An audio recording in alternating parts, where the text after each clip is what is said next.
have a national AI strategy, regardless of the hallucinations that we read about on the internet. We have just completed the UNESCO AI Readiness Assessment Methodology report, which is being done according to the same methodology around the world. And from there, within those recommendations, Namibia needs to develop a national AI strategy, sort of to guide all of the activities concerning AI in the country, and then also aligning to the Africa continental AI strategy. So there's a bigger plan and a broader plan just beyond sort of the country. But for the country, it means that we can finally start to then look at doing things within AI in a more coordinated fashion, because at the moment, it's almost like we're rudderless. I'm sorry, sometimes I do feel like we're rudderless in terms of where AI is going. And, you know, feeling a little bit left, not only left behind, but I also feel that we, because we don't have any guidelines or any plan of where we are going, we also see ourselves being very vulnerable and exposed. And, you know, with AI having so many potentials and so many benefits, it also has a negative side to it. And that's why I think that kicking off and getting the strategy crafted and then followed, of course, by the necessary policies and regulations from there. Well, you presented the draft terms of reference for the Technical Advisory Committee. What are the key objectives and priorities that are outlined in this framework, Professor? Yes, so we have multiple technical advisory committees on different subject areas. These are Namibian experts who have signed up. And we also have a diaspora group, for instance, and we have an international group. And their objective is basically that they have to provide technical expertise. I often say that, you know, we're sitting in sort of cross-sectoral and interministerial working group, which is sort of the steering committee. But many of the folks on there, you know, we might have sort of the bureaucratic powers that be, but we don't necessarily have the deep expertise that we need. So these experts are now supposed to provide us with that technical expertise and guidance for the development in the various areas that they've been appointed. And of course, these have to align with global standards and recommendations. And global, I include also the continental standards and recommendations, as well as our very own NDP6, our Vision 20, our relevant acts and policies. They must also ensure that the promotion of local innovation and the ethical and responsible implementation of AI for all citizens. So it needs to be inclusive. And we need to focus on fairness and the protection of people's rights. So these experts have to make sure that within our strategy, we address those.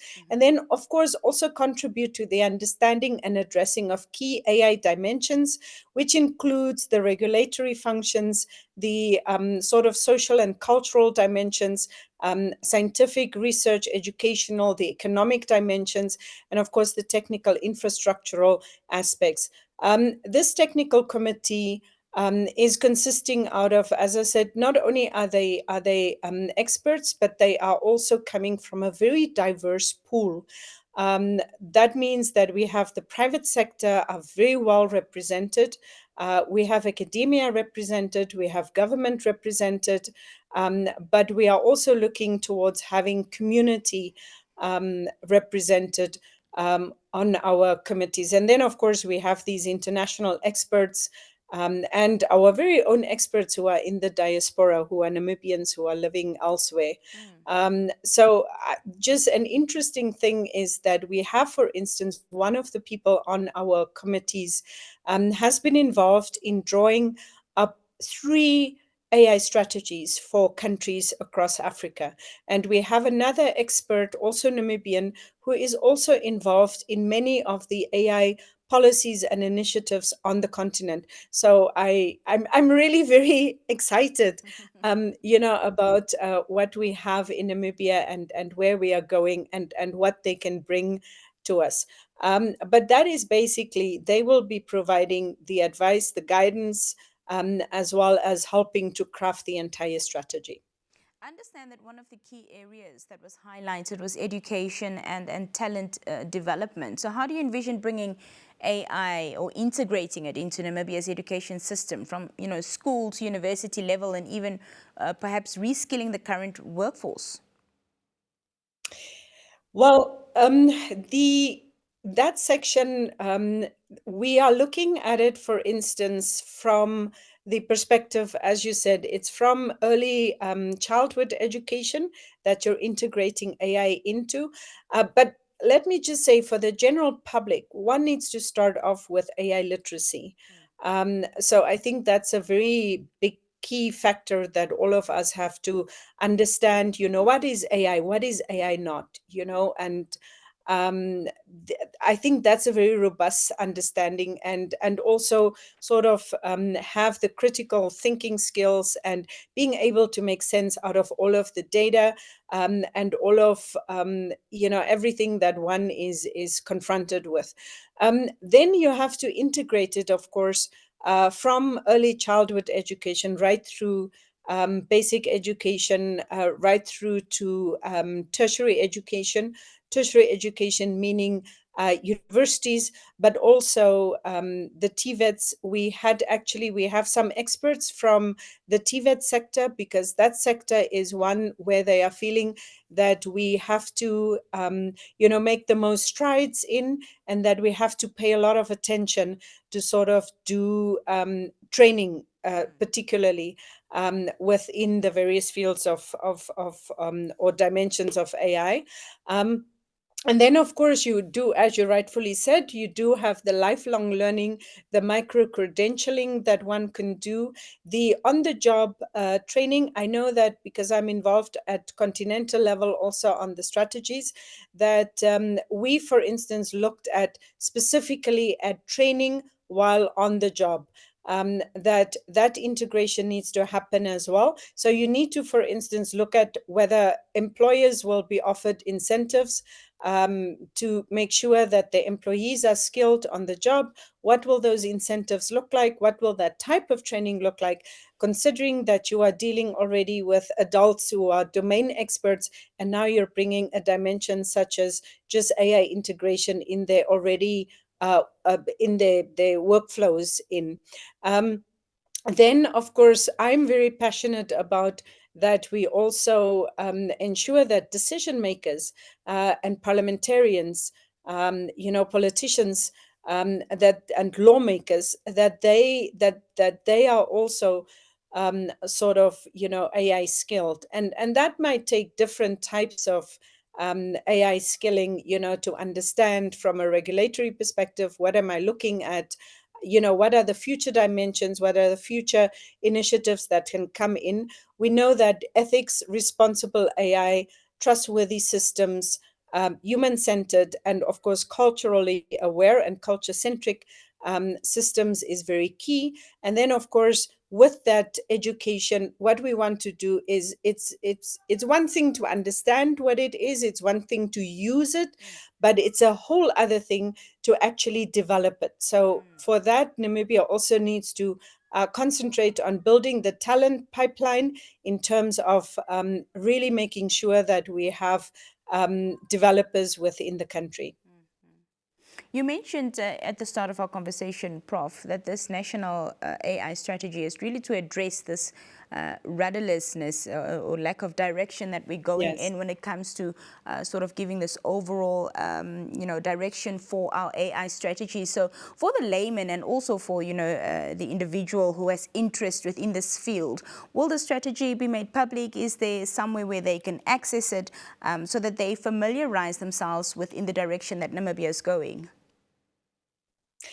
Yes, no, absolutely. That will be made public to them. to anybody. But what I must say is that I have used an example of the timelines that we've given ourselves. We don't want it to be dragged out too long, but we're also cognizant that we have to do stakeholder engagements, in all 14 regions. We have to go to communities, we have to go to businesses, we have to go to government, and we have to look at how will it affect it, on farms. What does it mean if we're saying that we want to integrate AI maybe in some of the processes, activities that we want to sort of automate some of those processes? What does it mean?